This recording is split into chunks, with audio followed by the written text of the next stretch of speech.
नमस्ते सबैजनालाई। फाइनली म आफ्नै गाउँमा आइराखेको छु। ल सानो भ्लग बनाउँदै म हिँडेँ ल। यो चाहिँ ठ्याक्कै मेरो गाउँ है यो। यहाँ थुप्रै गाउँहरू घुमियो। आफ्नै गाउँ राम्रो लाग्ने कि फेरि यो भन्नु त नहुने अब। यो भनेपछिलाई यो हाम्रै दाजुभाइहरूको मेरो बाजेको त्यस्तो छ। यता गैरी गाउँ भन्छ। अब यो सबै हाम्रै गाउँ हो। यहाँ काकाहरूको घर छ मेरो। तल माङहिमहरू देखिरहेको छ। पूर्वाधार विकासहरू नभएको त होइन, भएको छ, धेरै कुराहरू भएको छ गाउँमा। यो चाहिँ ठ्याक्कै मेरो घर मास्तिरको माहलो डिलको माङहिम हो। यता धारापारी भन्छ, यता हाम्रो गाउँ हो। यस्तो छ है, यस्तो छ। यो तल मेरो घर, काका घर, मेरो घर यस्तो छ।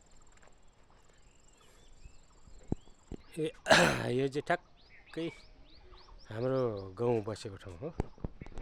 यो यस्तो हुँदै ठ्याक्कैले मेरो घर चाहिँ ठ्याक्कै यो रातो टिन भएको तिन दुरे घर हो। यस्तो छ। यहाँ काकाहरू छन्। यस्तो छ है, यस्तो छ। ल हामी गाउँमा छौँ। आफ्नो गाउँठाउँै रमाइलो राम्रो। यो यस्तो छ। यो माथि देखिएको चाहिँ सिद्धिथुम्का चुली भन्छ।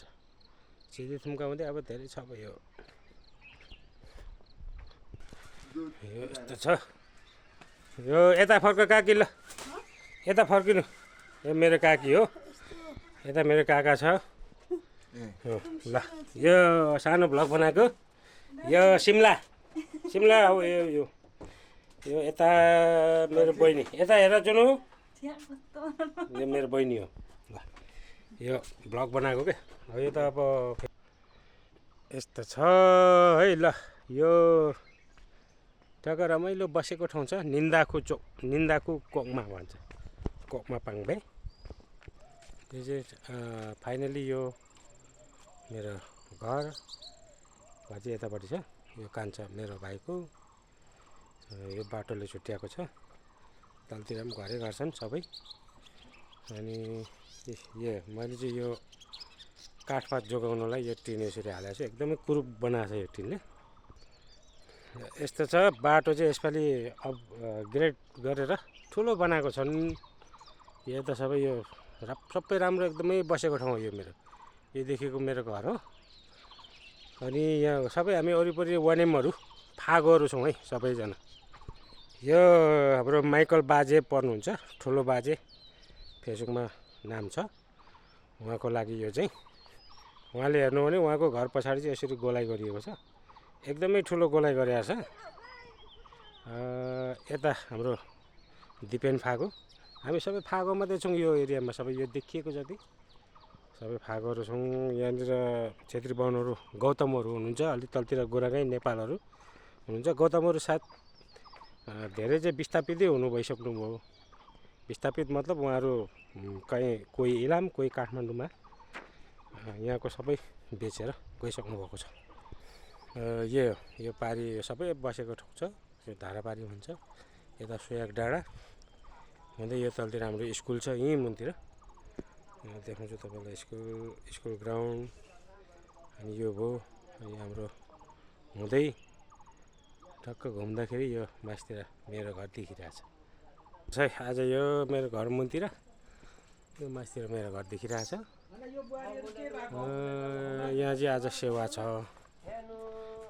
ल यहाँ भ्लग भइरहेछ। दिपेन फागो हुनुहुन्छ यहाँ घरको मालिक। यदि यहाँ बस्नुहोस् त। यहाँ अलिकति यो सेवाको बारेमा अलिकति तपाईँको तर्फबाट के छ? यो चाहिँ अब म वार्षिक सेवा, यसलाई चाहिँ पञ्चम सेवा भन्छ। पञ्चम सेवा यो परब मूल घर र मेरो अहिले दुई घरको सेवा भइरहेछ होइन। हजुर। गालीसरा बहन्ती चाहिँ परब अहिले सुरु भइरहेछ। अब यहाँ चाहिँ तपाईँको यो चाहिँ पञ्चम यज्ञ हो होइन। उहाँ चाहिँ हाम्रो सुम्निसा भन्छ। सुम्निसा हजुर।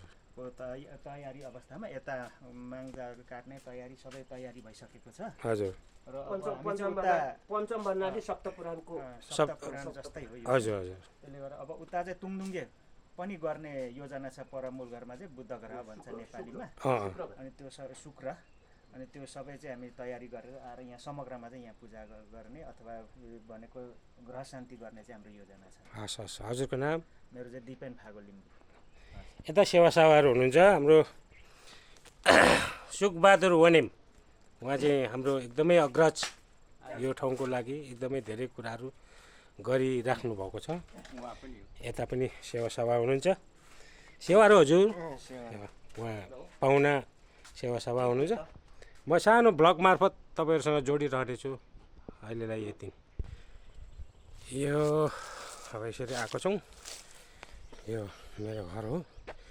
लुगाहरू सबै धोएर सुकाएको छौँ घाम लागेको छ यस्तरी ल यो चाहिँ मेरो घर सेफ्टीको लागि अघि मैले भनिहालेँ यस्तो छ यस्तो छ अब यो मेरो घरभित्र होइन यता मेरो श्रीमती हुनुहुन्छ श्रीमतीजी नमस्ते उहाँ किचनमा के गर्दै हुनुहुन्छ मासु भुट्दैछु म चाहिँ मासु भुट्दैछ कि आज पूजामा पनि इन्भाइटेसन छ उसले मासु भुटेछ यो चाहिँ अलिकति हैन नखाइ अब त्यस्तो छ यो चाहिँ मेरो किचन है यहाँको अब यो सबै कुराहरू व्यवस्थित नै छ यहाँ धाराहरू छ यो पानी छ होइन सबै जस्तै छ सबैले यता हेर्नु ल गाउँमा आएर रमाइलो छ एक किसिमको यो ल हामी दुईजना गाउँमा आएर हामी दुईजना मात्रै छौँ छोराहरू काठमाडौँमा छ कोही युके छन् होइन उनीहरू सबैले सबैको लागि र तपाईँहरू सबैको लागि यस्तो छ यो मेरै घरको प्राङ्गण हो यो यस्तो चाहिँ त्यो सबै छ यहाँ हाम्रो लथालिङ्गे चाहिँ यस्तो छ गाग्रीहरू छ ठुल्ठुलो गाग्री राखेका छौँ यस्तो छ मेरो घरको वरिपरि यस्तो छ सबै बसेको ठाउँ छ रमाइलो छ यस्तो छ यो अलिक पर जानु ए तर उमा आयो यस्तो छ यो एउटा साबित भन्छ मलेसियामा म मलेसिया 1 वर्ष बस्दाखेरि त्यहाँबाट ल्याएर रोपेको यत्रो भएको छ यो चाहिँ खासमा वनस्पति ओइलको लागि प्रयोग गर्छन् मलेसियामा चाहिँ मैले चाहिँ यहाँ सोको लागि मात्रै रोपेको छु